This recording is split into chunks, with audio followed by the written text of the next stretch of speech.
नमस्कार दोस्तों, मैं विकास गौर और आज के वीडियो में हम डिस्कस करेंगे कि कैसे अमेरिकन डॉलर सबसे महत्वपूर्ण करेंसी बना और क्यों लगभग सारे देश अपने एक्सपोर्ट्स के बदले में अमेरिकन डॉलर को एक्सेप्ट करते हैं और क्यों लगभग सारे देश अपने फॉरेन रिजर्व्स अमेरिकन डॉलर के तौर पर मेंटेन रखते हैं। तो इन्हीं कुछ सवालों के जवाब ढूंढने की कोशिश करेंगे हमारे इस वीडियो में। तो सबसे पहले सारी घटनाओं को एक क्रम से समझने की कोशिश करते हैं। आप सबको ये जानकर हैरानी होगी कि प्रथम विश्व युद्ध से पहले लगभग सभी यूरोपियन देश गोल्ड स्टैंडर्ड पर थे। गोल्ड स्टैंडर्ड पर होने का मतलब ये होता है कि कोई भी सरकार सिर्फ उतना ही पैसा छाप सकती है जितना उसके पास में तिजोरी में सोना पड़ा हो, यानी कि वो अपनी मन मर्जी के हिसाब से जितना मर्जी चाहे उतना पैसा नहीं छाप सकती। अब जबकि जितना पैसा सरकार छाप रही है उतना उसके पास तिजोरी में सोना पड़ा है, इसीलिए उस पैसे पर लोगों का भरोसा बरकरार रहता है। इसीलिए जब लगभग सभी यूरोपियन देश गोल्ड स्टैंडर्ड पर थे तो चाहे ब्रिटिश पाउंड हो या जर्मन मार्क हो, उन करेंसीज पे वहाँ के जो नागरिक थे उनका भरोसा बना हुआ था। पर ये सब बदल गया प्रथम विश्व युद्ध के बाद, क्योंकि प्रथम विश्व युद्ध में जब ये देश शामिल हुए तो इन देशों को बहुत खर्चा करना पड़ा और उस बहुत खर्चे को पूरा करने के लिए इन्हें बहुत सारे नोट छापने पड़े। और जब इन्होंने पैसा छापा तो इन्होंने इतना पैसा छाप दिया कि उस पैसे के बदले में उनके पास उतना सोना तिजोरी में नहीं था। उनका जो सोना था वो बहुत कम हो गया था और जो पैसा था वो बहुत ज़्यादा सर्कुलेशन में था। तो इसीलिए इन लोगों ने गोल्ड स्टैंडर्ड ख़त्म कर दिया, यानी कि अब ये जितना पैसा छाप रहे थे उतना उनके पास में तिजोरी में सोना नहीं था और इसीलिए लोगों का जो भरोसा था इन यूरोपियन देशों की करेंसीज पे वो भरोसा उठने लगा।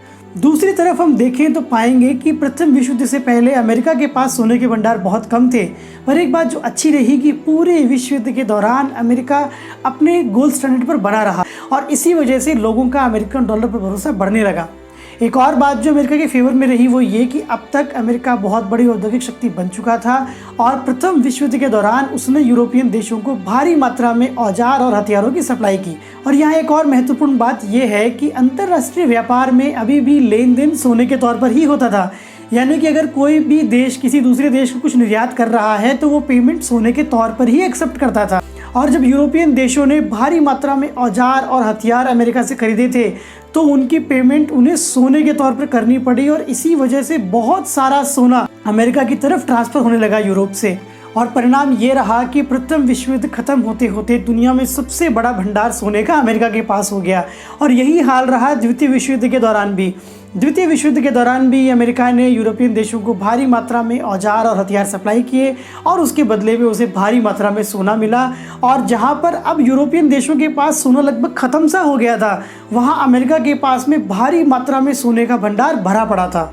और इन हालातों में 1944 में 44 देशों के प्रतिनिधि ब्रेटन वुड्स हैम्पशायर में, जो कि अमेरिका का एक शहर है, वहाँ मिले और वहाँ पर उन्होंने विचार विमर्श किया कि अब अंतर्राष्ट्रीय व्यापार की रूपरेखा क्या होगी। अब तक अंतर्राष्ट्रीय व्यापार में लेन देन की मुद्रा सोना थी। इसका मतलब ये था कि अगर कोई भी देश दूसरे देश से कुछ खरीदता तो उसके बदले में वो सोने के तौर पर पेमेंट करता। पर अब जबकि लगभग सभी यूरोपियन देशों के पास में सोना बचा ही नहीं था तो वो सोने के तौर पर पेमेंट कैसे करते। तो ऐसे हालातों में क्योंकि अमेरिका के पास बहुत सारा सोना था तो अमेरिका तैयार हुआ कि वो 1 आउंस गोल्ड के बदले, 1 आउंस होता है 31.1 ग्राम का, तो अमेरिका तैयार हुआ कि 1 आउंस गोल्ड के बदले वो $35 देगा। तो उसने सभी देशों को एनकरेज किया कि आप अगर सोने के तौर पर पेमेंट नहीं कर सकते हैं तो आप अमेरिकन डॉलर के तौर पर पेमेंट कीजिए और अगर आप कुछ एक्सपोर्ट करते हो तो अमेरिकन डॉलर के तौर पर ही पेमेंट एक्सेप्ट भी कीजिए और वो अमेरिकन डॉलर अपने पास आप रखिए और उस अमेरिकन डॉलर को हम सोने से बैक करेंगे, उसके बदले में हम आपको सोने में कन्वर्ट कर देंगे आप जब चाहो। तो वो अमेरिका अभी भी गोल्ड स्टैंडर्ड पर था, तो इसीलिए लोगों को अमेरिकन डॉलर पर इतना भरोसा हो गया और अमेरिका पर इतना भरोसा हो गया कि अमेरिकन डॉलर और सोना अब एक चीज़ हो गए, जो कि बहुत बड़ी बात थी। ब्रेटन वुड्स एग्रीमेंट अपने आप में एक ऐतिहासिक पल था, क्योंकि इससे पहले इतिहास में कभी भी ऐसा नहीं हुआ था कि बहुत सारे देश एक साथ बैठे हों और उन्होंने किसी एक करेंसी को बाकी करेंसीज का लीडर चुन लिया हो। अब सारे देश इस बात पर सहमत थे कि वो जो भी सामान बेचेंगे किसी दूसरे देश को, उसके बदले में वो डॉलर के तौर पर पेमेंट एक्सेप्ट करेंगे और जो भी सामान वो दूसरे देशों से खरीदेंगे उसके बदले में वो डॉलर के तौर पर पेमेंट देंगे। अब क्योंकि वो खरीदे गए सामान के बदले में डॉलर के तौर पर पेमेंट देने वाले थे, इसीलिए उन्होंने अपना फॉरेन रिजर्व भी डॉलर के तौर पर इकट्ठा करना शुरू कर दिया। यहाँ एक बेहद महत्वपूर्ण बात जो समझने लायक है वो ये कि लगभग सारे पेमेंट सिस्टम नेटवर्क इफेक्ट पर काम करते हैं। नेटवर्क इफेक्ट का मतलब ये होता है कि नेटवर्क जितना बड़ा होता है, किसी भी नए सदस्य के लिए उसमें जुड़ना और पुरानों के लिए उसमें बने रहना उतना ही लाभकारी होता है। अगर हम इसको समझें तो हम सब फेसबुक पर इसलिए हैं क्योंकि हमारे दोस्त फेसबुक पर हैं, और हमारे दोस्त फेसबुक पर इसलिए हैं क्योंकि हम फेसबुक पर हैं।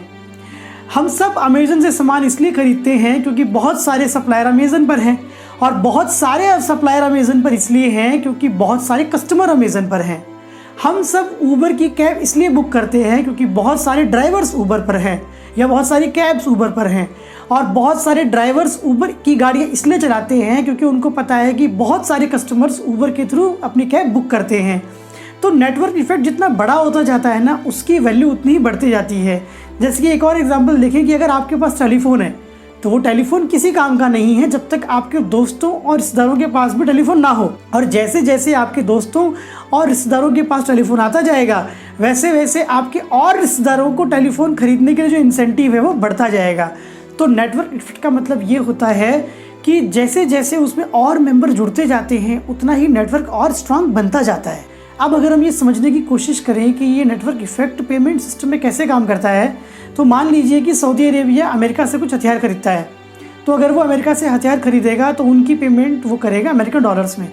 अब क्योंकि उसको अमेरिका को हथियारों के लिए पेमेंट करनी है अमेरिकन डॉलर्स में, तो वो जब जापान को तेल बेचेगा तो वो उससे बोलेगा कि यार हमें भी पेमेंट चाहिए अमेरिकन डॉलर्स में।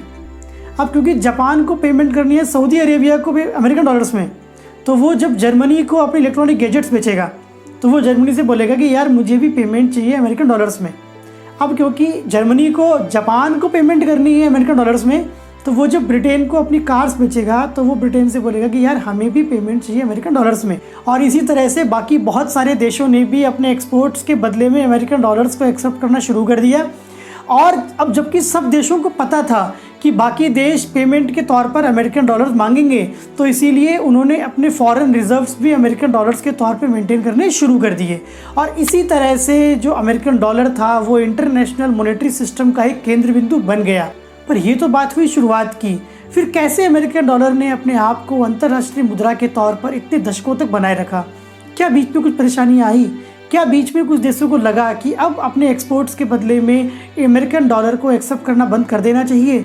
इन्हीं कुछ सवालों के जवाब हम ढूंढेंगे हमारे अगले वीडियो में, जो परसों शाम को मेरे चैनल यानी कि विज्ञान पर शाम को 6 बजे अपलोड हो जाएगा। तब तक आप पैसे के इतिहास से जुड़े हुए ये दोनों वीडियो देख लीजिए।